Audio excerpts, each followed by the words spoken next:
Hey guys, hello, welcome back. It's been a few days. Today is episode 131 of our lockdown vlog, and it is Tuesday, the 11th of August. I do have to check what day it is. I checked what date it was, but I never know what day it is anymore. I don't think anybody does anymore. Can you sense we're a bit hot? Oh, it's so hot. Sorry guys, if you can hear a buzz in the background, it's a fan. We need it. It's not very professional to leave it on, but we've just spent ages doing some filming for some YouTube stuff that Chris is working on, and had to have it off for that. And essentially, I'm melting. I'm actually melting and sweating in places a lady should not sweat. So we needed the fan. So. Yeah. Like between the cock and the balls. Yeah, that's a place a lady shouldn't sweat. No, ladies should not sweat. Early on in the vlog for a mention of cock and balls, isn't it? It's quite early for a cock and balls mention, but it's just too hot not to. We've been filming stuff, as Ellie mentioned, and for that, because I was feeling vain, I was wearing a denim shirt. Oh yeah, you're suffering for your art there. Yeah. Or for your vanity, one or the other. Yeah, I don't know why I feel more vain about that than I do about this, but it is what it is, isn't it? Yeah, it shows what he thinks about you, viewers. It really does. You humble vlog viewers don't need. You can have a sweaty mess, Chris.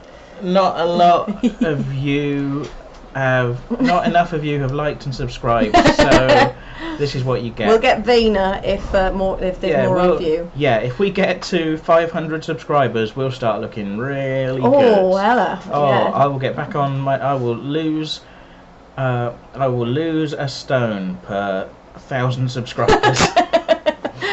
You'll have to top that at a certain number, though, because eventually you'll just waste away. We've now got 300,000 subscribers, and I am dead. Yeah.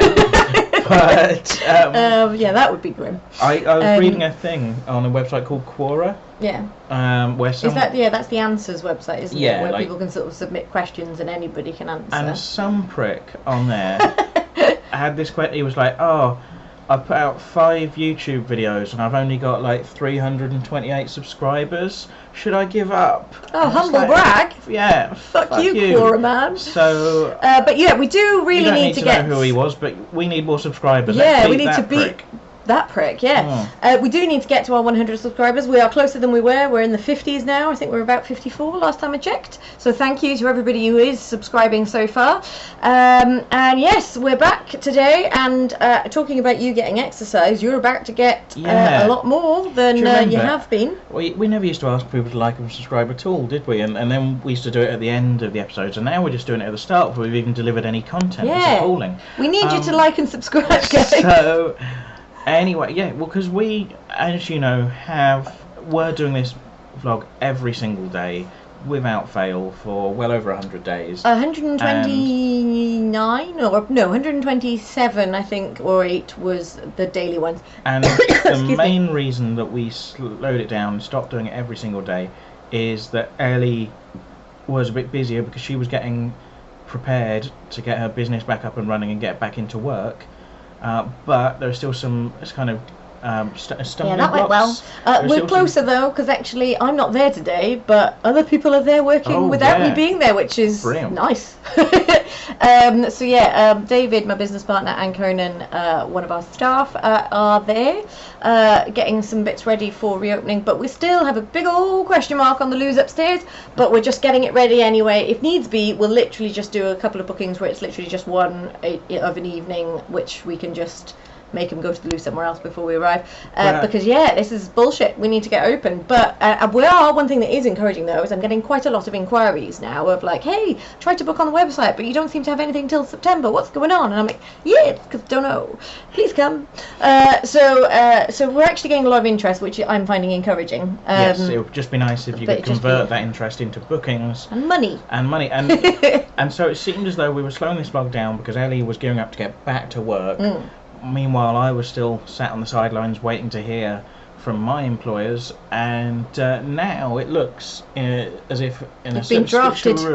I've been drafted, and I'm going to beat you back to work. I didn't say you beat me. Well, I've been in work. Well, okay, you've been working, but I suppose that is true. Like, even if customers aren't there, it's still work, isn't it? I've been to work. That's true. All right. Well, I'm going to beat you back into. How dare you? Going to beat you back into regular work. Yes. Because I am now going to be returning to my job.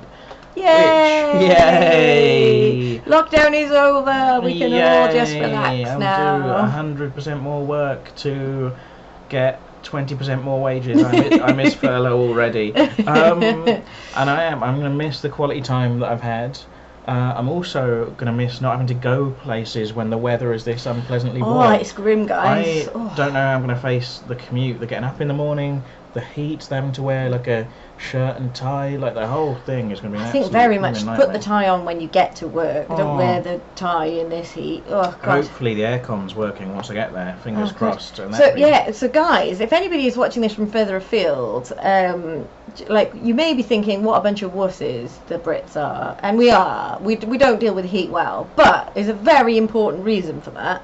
We don't have aircon in our homes in Britain. In some places in America, that's just sort of standard, isn't it? Yeah, like air and Australia as well. And, it'll be air conditioning that also does heating in the winter, and it's just kind of the done thing to have it. We don't here. We have heating, but we don't have aircon, so the best you're going to have is fans, which when it's humid particularly, they just blow around warm air. So yeah, usually businesses, so your work has aircon, my work doesn't, but my work is fortunately in a basement, so it just never gets hot. It's lovely, it's always nice and cool down there. In winter it is freezing cold, but in summer it's lovely, so actually quite often people will open the door and go, oh, it's nice in here, so that'll be nice about going back to work. But yeah, it's boiling, so we're not being wusses, because it has actually been sort of floating around the sort of 30 degrees Celsius mark these last few days. It's muggy, it's not a dry heat, it's sweaty and horrible. Yeah, 30 degrees with no aircon is well, unequivocally and without reserves, I will claim that this is absolute utter bullshit. I'm not happy with the temperature whatsoever. No. It's not conducive to getting anything done, or conducive to me being not a tetchy bugger, to be honest, because it's just, guys, it's grim.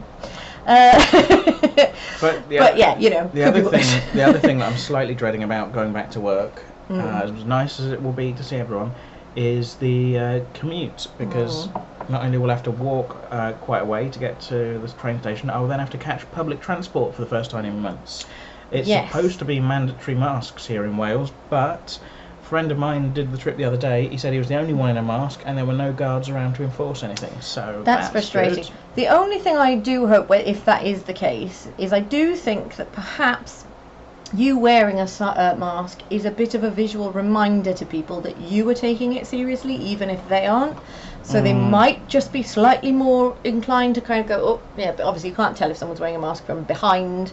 And hopefully it won't be too crowded, but I don't really know, because I just have to don't know how. Yeah, that'll keep them away from you. But yeah, it's pretty grim. So yeah, that's disappointing, because you'd think actually in sort of cramped public transport, people would be a bit more cautious themselves, and particularly once they make it mandatory, but apparently people are being quite relaxed about it. So that's a shame, and I have to say, I've been saying this all along when we've sort of been talking about the looming threat of whenever it is that you go back to work. I'm not keen on you being on public transport. I was sort of, I did feel better when it was like, oh, it's okay, mandatory mask wearing, and I guess as long as you're sort of sitting in a bank of seats to yourself, it's kind of not so bad. But if people aren't wearing masks, that's no good whatsoever. So I'm just hoping that lots of people are still working from home and the trains won't be too busy in the morning, so that you can still socially distance if people aren't wearing masks, but we'll have to see on that. So Tuesday is the day that you go back so I think that's the 18th. So we'll have more to report then, so that'll probably be a good landmark for, if not before, a good next vlog. But it's only Tuesday today, so we may well fit in another one in between now and then, depending on how much I've melted by then. But yeah, so that's something going on there, but it could all be a moot point anyway if certain people are to be believed, because we've had a couple of sort of we've had a big worrying landmark on the old COVID front, again, as usually is the case with these, over the border in England. In Wales, still doing quite well. Still sort of ticking over, but usually like low double figures for new cases per day. Again, there's been none in Newport for quite a long while, which is good. So there've been no deaths in Newport for a long while, and quite often we're having no cases, or very few, so that's all good. But David King, who is a former scientific advisor to the government, not to this government, to a previous government, but he was one of the chief scientific advisors, he says that unless the government sort out the track and trace system, which is thoroughly shit still, it's world beating in how shit it is, that they are heading straight for a second lockdown when schools reopen in September. The basic consensus, even with the government's actual advisors who are currently advising them, is that it seems like we've reached the peak of how much we can relax things, which when we then have loads of kids back in school in September, that's going to be basically too much. So either we need to do that and close other things, or not do that, because basically new cases are starting to tick upwards. It's a gradual increase, but the other day, I think it was 2 days ago now, for the first time since the 25th of June, we crossed the 1,000 new cases a day mark, which ain't great. That's not good. Obviously that's still not as bad as it was at the peak, but any sort of increases at this stage aren't encouraging when essentially it's the peak of summer, everybody's socialising outdoors, and schools are not yet open, because the plan is schools are going to open. They've said regardless of everything. I think Boris used the phrase it would be morally reprehensible because we're denying our children education. I suspect it's more about that we're denying their parents the ability to go back to work is more likely what's actually going on there. But perhaps that's just cynical. But I'm only basing that on all of the evidence I've ever seen of Boris Johnson so far.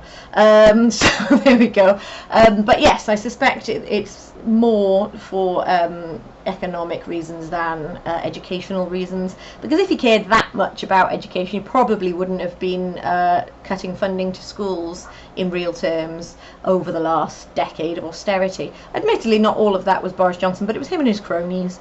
So I don't really think they give a shit about sort of state school education levels, because them and theirs are all right in Eton. But they want all of the proles to get back to work.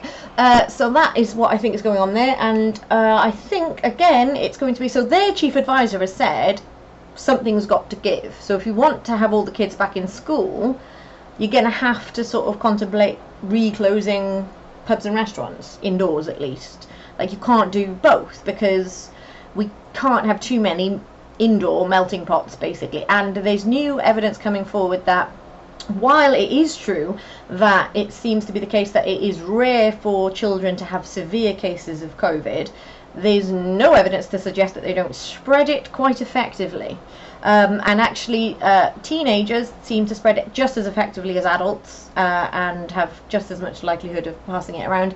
And if you're in a melting pot where you've got literally a couple of thousand kids all from different sort of homes, all melting in the same place, all in the same corridors, all using the same spaces, that is going to be rife with transmissions. But what makes it actually more dangerous is quite a lot of those people who get it will be symptomless, so won't go for testing, so will actually be passing that on quite freely, and you won't actually know they've passed it on until they pass it on to somebody who gets more sick, which is probably going to be somebody older, their parents or their grandparents or neighbours or other adults that they mix with. So that is a concern. That is a big concern, really. And they seem to be, as they have done at every stage of this, just charging ahead with it anyway, regardless of the advice. So that's where we seem to be at.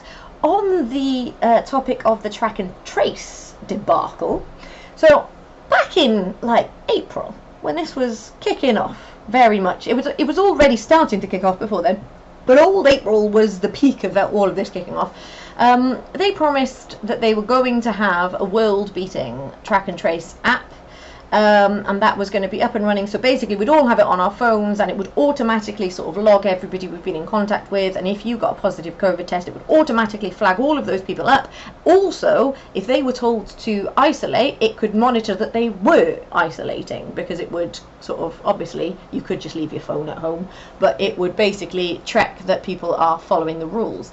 We don't have an app yet, and the track and trace system that we do have turns out to be failing in 50% of the easiest cases to actually get in touch with contacts that have been provided for them. So somebody goes, I've got a positive COVID test, and they go, right, who have you been in contact with? And these people literally give them the names and telephone numbers and contact information for the, say, 5 people that they've been in contact with in the last week, and they're not getting in touch with them. I don't know why. They've essentially said that it's just ineffective. They've actually cut back on 6,000 staff because they were idle contact tracers, so they've cut back on staff. And they've said that it's probably better to go for a more localised approach. So they're increasing funding to the local authority track and trace systems instead. But without this app, essentially, and without a functioning sort of call centre system that's doing its job, all of the sort of boffins have kind of said that it's going to cause a second spike, and it's going to mean an autumn lockdown. David King, who, as I mentioned earlier, is the ex sort of government advisor, said there's going to be a second lockdown unless track and trace is fixed this month. Because if we go back to school, we'll have a few quiet weeks at the start of September, and then it'll explode again, because all of those infections that get passed on by asymptomatic kids in schools will then start to sort of be seen in hospitals and in testing, and by then it'll be fucking huge.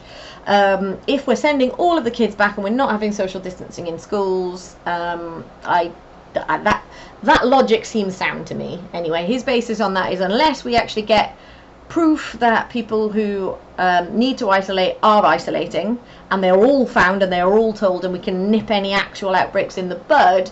If you actually just send all of the kids back to school, there's going to be an explosion, because you're not doing enough to stop that from happening. So that's where we're at. So that's going to be fun. I'm glad I'm not a teacher, and I'm glad I don't have school-aged kids right now. Indeed any, but specifically, because that seems like a bit of a shit show, really, to me. Yeah, I mean, if they're having to have another lockdown as well, it's also not encouraging for kind of any hope of live comedy gigs coming back to a level that I can participate in them. I genuinely anticipate, because I've said this many times, but because we're indoor hospitality, I suspect we're just about going to get the go-ahead on having access to the upstairs space, and therefore use of loos, and then it'll be like, okay, it's not like a full national lockdown, but all indoor hospitality is going to have to close, and I'll be like, great! Thanks for that! Because that seems like what it's going to be. We were hoping to be open at the start of August. We're on the 11th of August now. I've started to sort of kick up a fuss and sort of go over people's heads to try and get sort of the ball rolling. But, you know, it's so frustrating, because we're essentially ready to go now. Today, like, there was some repainting, and like basically we're taking this time now. We've got it all COVID safe, other than a few, like literally attaching a couple of hand sanitizers to a couple of walls. It's basically all up. We've got all the COVID safety things, all of our signs and one-way system, and all of that sorted, plus creating props that are disinfectable and streamlining the rooms so that we can disinfect them more easily. All of that stuff's done. So now we're essentially just sort of doing a bit of spring cleaning and refreshing the sets, repainting some bloodstains, as you do, that sort of stuff, ready, so that at least when we do reopen, it'll all be nice and shiny and fun and good. But when that happens, don't know, might happen. I've got a few customers that actually have basically been asking for weeks, and I've kind of sort of said to them, like, okay, I still can't guarantee that we're open, but since you're the only person that's sort of inquiring about that day, if you're the only person that wants to come on that day and you're happy to make other loo arrangements, then yes, I will have you. We'll just come in and just open up just for you. Because honestly, we'll take any money that anyone wants to give us right now. And I want to have customers coming. I want to be open, but we couldn't realistically run a whole normal shift. So I can't press go on people just booking. But because people have been really keen and they've been sort of asking and asking, like, are you open yet? You open yet? I'm like, oh, I want to help you. What if the other loo arrangements are like a catheter and a bag on their leg? No, thank you. I assume by that it is sort of essentially clear that I mean go for a wee before you arrive. And obviously if it's only one booking, our staff can go for a wee somewhere else, then go to work, and it's fine. They're not good, but I couldn't do a whole shift if I had a few games back to back. There just wouldn't be time to wee, and that's not legal, but also not fair to expect somebody to just not pee for an entire shift. So it's really frustrating, and there's lots of those sorts of little things tripping people up who are trying everything to get open, but it's it is what it is. But it is encouraging that people are keen to. So yeah, we haven't actually sort of pressed the button on being like, hey guys, we're open, come and book. But for the people who've been showing interest anyway and just being like, hey, any news? Hey, it's my birthday on the 20th, can I book something? And I'll be like, hopefully. So for those guys, I think I am just going to be like, if I can make it happen for you guys, then it's going to happen for you guys. Yes, thank you for your patience. But unfortunately, I wouldn't be able to just say, hey, everybody welcome, we'll sort stuff out. Because then if I had like 4 games back to back, that's potentially essentially an 8-hour shift with no loo break. And that's not feasible. So that's frustrating. But yeah, it is tangible. It's possible that we might get to the stage where then suddenly they announce a second lockdown, and I don't think it will be. I don't think they're willing to go into a full lockdown. I think what's going to happen is they will put the at-risk people into shielding, and they will minimise certain indoor activities, but they'll still have the bulk of things open, and they'll try and sort of protect it. But I think there will probably be blanket rules of things like, okay, nothing indoors. So they'll maybe strip back the indoor pubs and restaurants, indoor hospitality. I don't think they'll close schools. Maybe they'll revert to doing sort of lower numbers in schools at a time, because they're planning on everybody going back, all of them, which is just not even vaguely possible for social distancing. But they've said that the under 11s don't have to social distance now. The basis for that is because they won't, I think. It's very confusing where the rules just seem completely inconsistent. Where I'm going to go back into work and I'm going to have basically like an induction where they teach me how things work now, because there's social distancing and there's rules in place and there's everything else, and yet schools are just going to be flooded with children. Yeah, I don't see the logic in that, other than that they've just gone, can't really think of anything to do that makes that okay, and we need schools to open, so off you go. It seems mad to me. The only comfort I am holding on to is that perhaps, as they have been all the way through, the lockdown rules have been different in Wales, and if the R rate is still nice and low in Wales, they might sort of go, well, actually here, indoor hospitality is allowed to carry on while the R rate's low. So I won't necessarily, but if they do, because it is possible that the UK government might just say, no, this is a national rule, and then you've just got to do it.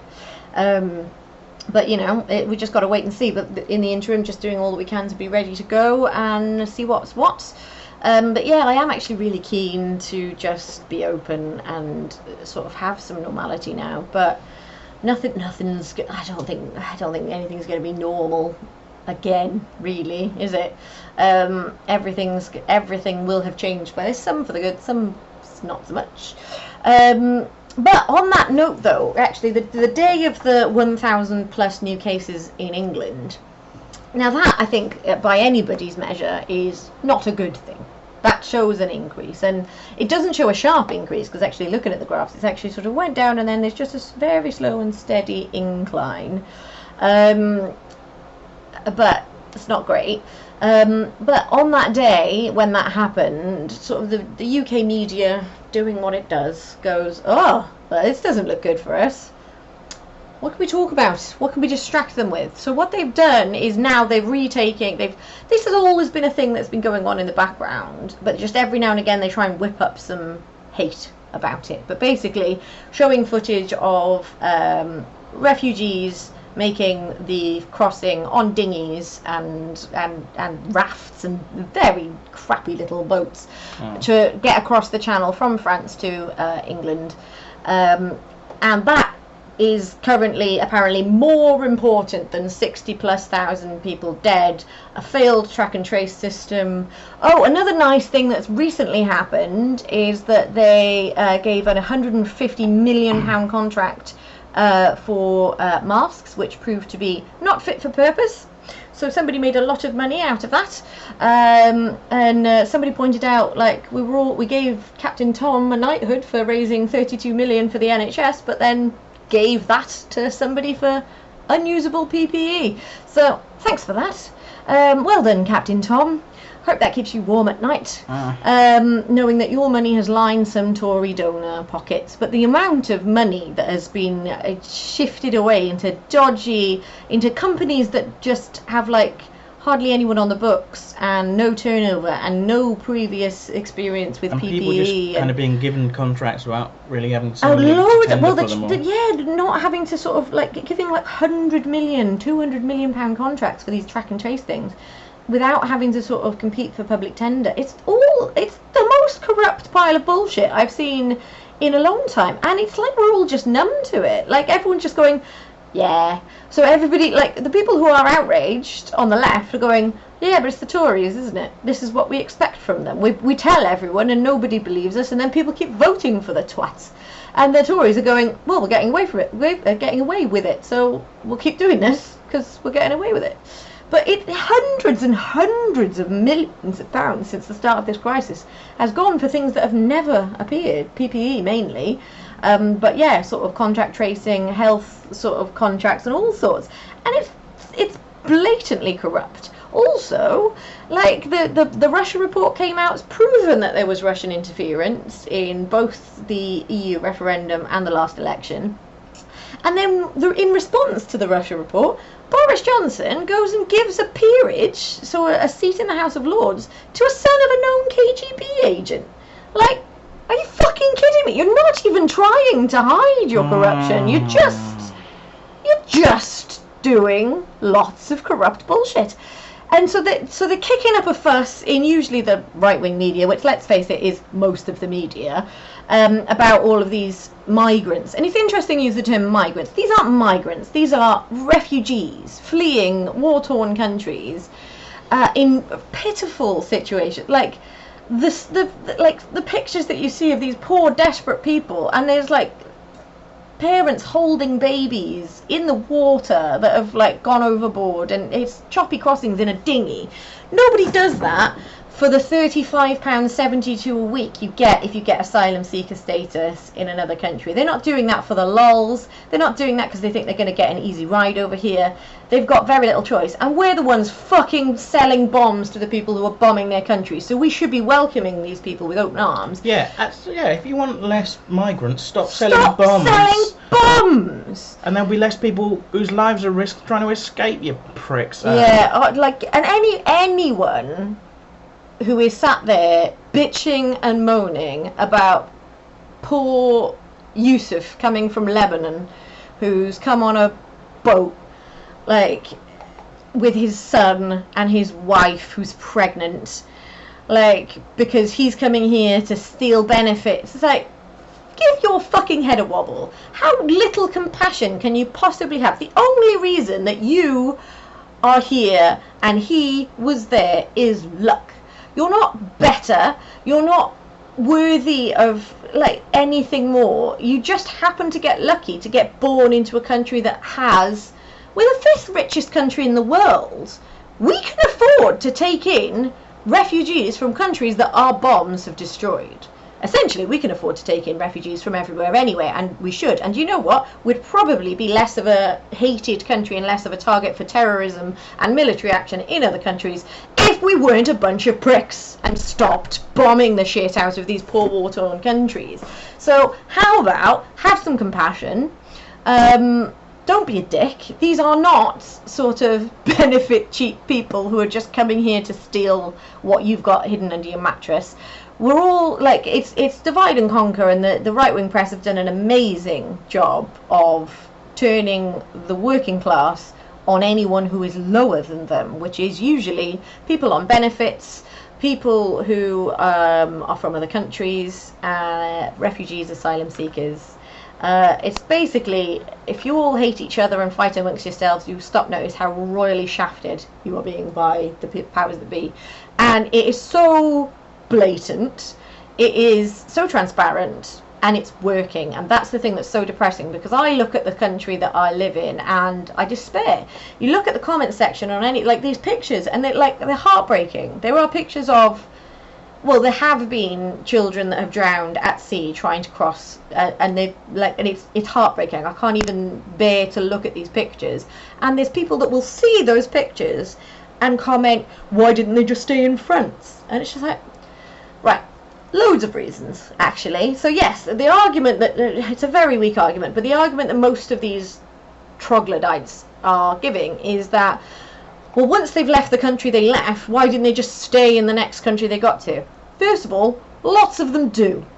Hundreds and hundreds of thousands of them do. We take a tiny percentage of refugees compared to, like, Turkey, for example, has taken millions of refugees in. So, like, we're like worried about, like, about 150 to 200 migrants appear to be crossing the channel per day.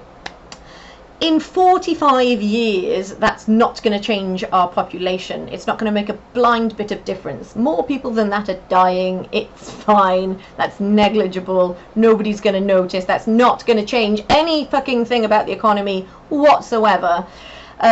So yeah, it's like they talk about, why don't they say that? But also, let's say you're from Syria and you speak a little bit of English, or your cousin is working in the NHS in England and has a house. Maybe you'd make the risk to go to England than to stay in countries where you don't speak the language, don't know anyone, have no roots, and just basically you're taking your family, you're going to be homeless.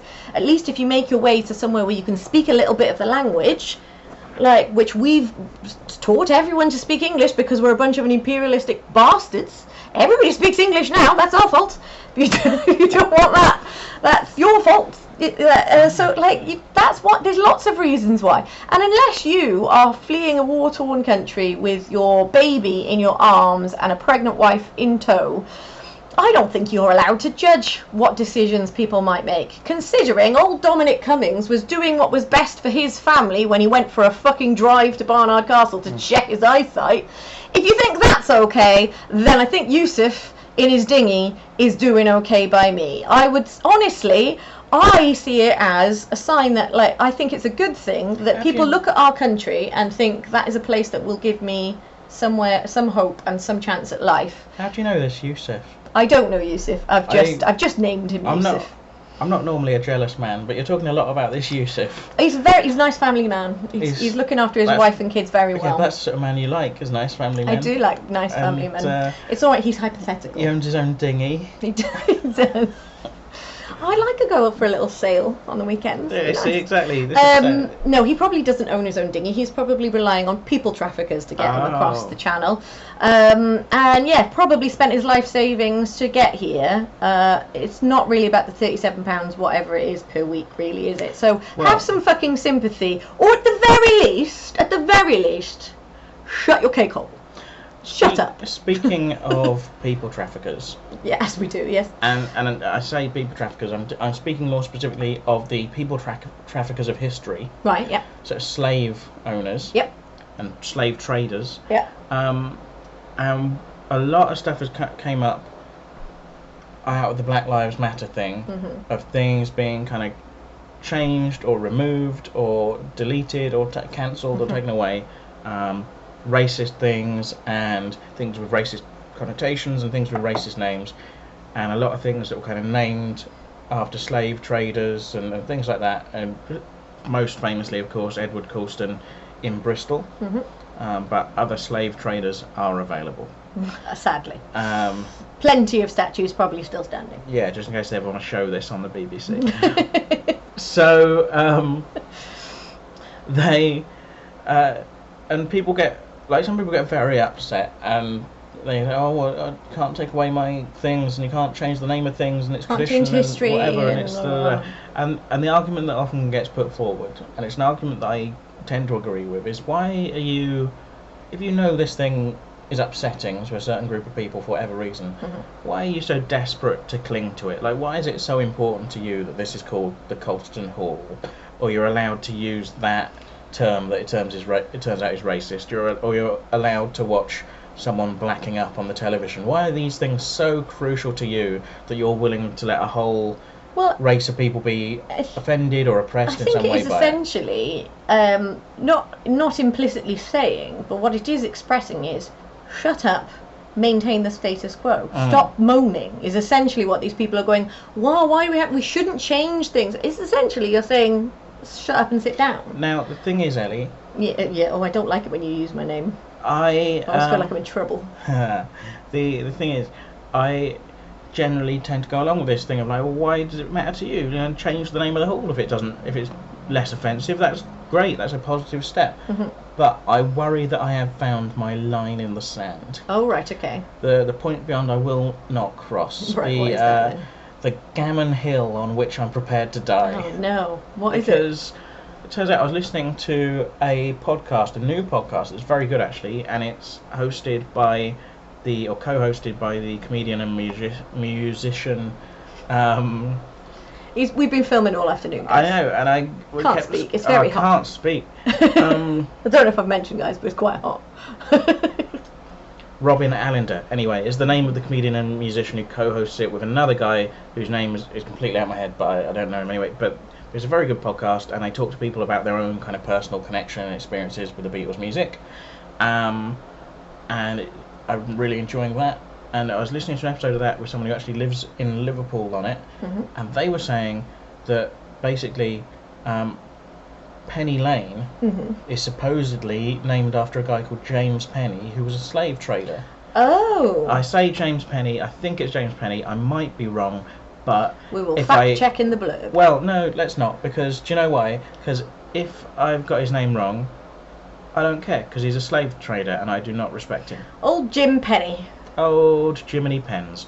And so right, apparently there was a thing in Liverpool a few years back where they were kind of pushing to rename every road and street in Liverpool that was named after anyone with any kind of connection to slavery.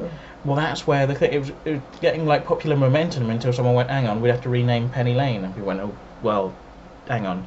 And well, surely it's like renaming Penny Lane is not going to make the song not exist anymore. What if they had to rename the song? What if they went, oh well, that song was named after a slave? No, it wouldn't. The song isn't named after a slave trader, is it? It's just named after a street. It's not like the song's being like, oh, Jim Penny. The thing is, there are conflicting schools of thought, because some people say, oh, it's actually named after him anyway. He lived the other side of town, and it actually used to be a toll road, and it used to cost a penny. Right. But I don't know. So if it I don't know. My thinking would be like, just if you want to change the name of the street, change the name of the street. It's fine. Like the song is not diminished by the street no longer existing. Well, like you've knocked down my argument I didn't really believe in bloody quickly, haven't you? Well, I guess it would be too many. Just change the name of it and it would be fine and I would get over it. But yeah, I don't think it would affect your day-to-day life much. No. It's not like it would be, because there were too many steps removed for it to be that, oh my god, now you can't play Penny Lane on the radio, because it would be like, that's too tenuous. That's like, well, Penny Lane isn't really about why the street was named Penny Lane. No. I actually, as a kid, just thought it was about a woman called Penny Lane. That's what I thought it was. So Penny Lane is in my ears and in my eyes. Get out. Well, you know, Get out, Penny. I thought what are you doing in there? Like, I keep looking at her and she's in my thoughts. Get out of my head. Seems valid as a theory for like a youngster, I think. But yeah, basically, the song is not about James Penny, if indeed that was his name.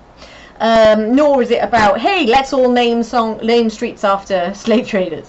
So I think the song would be fine, and the street no longer being there. Well, there's lots of things that are in songs or in sort of folklore or culture that don't exist anymore, but that didn't like Studio 54 doesn't exist anymore, but that's fine that the film still does. Like it's fine. Like culture can just carry on. It is 54, isn't it? Also, there's a great Studio 54. Yeah, it's 54. There's a gravestone with Eleanor Rigby on it. I had heard of that. Yes. And Paul McCartney has always said, it's nothing to do with that. Yeah, he just picked a name, and it just happened to be an Eleanor Rigby there. But apparently there was some issue with the real Eleanor Rigby who was buried there. There was some issue with her, like, not taking her married name or her husband's name being different or something like that. Right. So there was something supposedly alluded to in the lyric was buried along with her name. And if you do like a tour, like a taxi tour around Liverpool where they take on the Beatles tours, apparently the people who do those tours will say, that's Paul McCartney being a good bloke. He doesn't want people like turning up and like desecrating the grave or all mobbing it or too many tourists, so he pretends it's not really about that Eleanor Rigby, but it is really. But that is what people who run the tours. That is what people who run the tours would say. Yes. So who knows? Who knows? Would people desecrate the grave of Eleanor Rigby? I don't think. It's quite a sad song anyway. I don't, not desecrate, but like turn up and just sort of be a bit disrespectful. Trample all over it. Probably trample over people nearby might leave flowers. graves. I would imagine that if they knew it was the grave of Eleanor Rigby, the person the song was about, which I imagine, best case scenario of what had actually happened there is walked through a graveyard, saw a name, liked the name. Doesn't know anything about the actual person. But anyway, put it like this: if she was this lonely person who died and nobody gave a shit, then making her famous in a Beatles song and people knowing that was the grave, it would be kind of like the grave of the unknown soldier. People would go and leave flowers, and actually it would be quite nice for the memory of all riggers. But the thing is like if you go to Penny Lane, they have actually had to replace the nice wrought iron street signs because they keep getting nicked. Yeah, so they've got horrible, crappy ones there now. Nobody'd steal a gravestone, would they? Well, on Penny Lane, it's also got it painted on the wall. Right. And Paul McCartney signed it. Right. And then people started trying to chip the paint off the walls to try and get his signature with it on the sign. So they had to Beatles fans, man, get a life. So, hashtag not all Beatles fans. But I'm glad you're wearing one of your Paul McCartney t-shirts. I know. I didn't choose to do this because we were talking about this. It was a coincidence / inevitability. Yeah, he's got a lot of Paul McCartney t-shirts. But I own the correct amount. And so I wouldn't put it past someone out there to go like, I need to own that gravestone, or just like people might trample over like neighbouring graves, too many tourists. Yeah, maybe. Although there are like famous sort of graves to famous people, and there are. Who did I know? Back when I lived in London, someone went on a sort of cemetery tour of London, and actually go around various big cemeteries, and you go to the graves of quite famous people. Oh crikey, I've just realised what the time is. Yeah, I was just we're going to have to wrap up soon. We need to get gone because we're going to a barbecue. Yeah, and I need to. I've got to wear real clothes. It's going to be so hot. You're not in real clothes? No, I'm in pyjamas. Well, I'm in pyjamas and summer shorts, but I don't go out in public in shorts. My legs are so white that I think I could blind passing traffic. I genuinely they would. Well. Pretty white legs. You just don't really tan, do you? No, but I never showed the sun to my legs anyway. Show my legs to the sun. They're on my legs. I don't really get my pins out very often anyway. But I'm very pale anyway. But my legs are probably the palest part of me is probably my bare ass. But that never sees sunlight. But my legs very rarely do. But yes, I do not walk around in sort of shorts ever. The world does not need that sight. Very pale, very pasty, quite cellulite ridden. I'm a sexy lady. I sell myself. You're my favourite too. Stop selling yourself. I've got you now. I'm not trying to sell myself. I'm just stating facts. I worry someone. I feel very happy about my cellulite ridden body, but I just stating facts that I am pasty and cellulite ridden. It's all good. I like it. Oh, me too. What's your problem? Right, so we better call it a day there. So hopefully we'll be back soon. I don't know when. Depends on how melty I am and how much stuff happens in the real world. We will try to keep doing these as much as possible. It's so warm. Especially when Chris is back in work, we're going to have to make a special effort to sort of on days when you're not, to sort of make sure that we stay on this. And yes, so with regards to your other thing that we've been filming today, that's one of the sort of secret projects we've got up our sleeves, and we're working on another one as well. So just watch this space, keep an eye, and we'll let you know what we're up to. In the meantime, if you haven't already, what is the problem? Come on, like and subscribe. There's no shame in it. We keep telling you. If anything, it's encouraged. I've not seen anyone shamed for it. No one.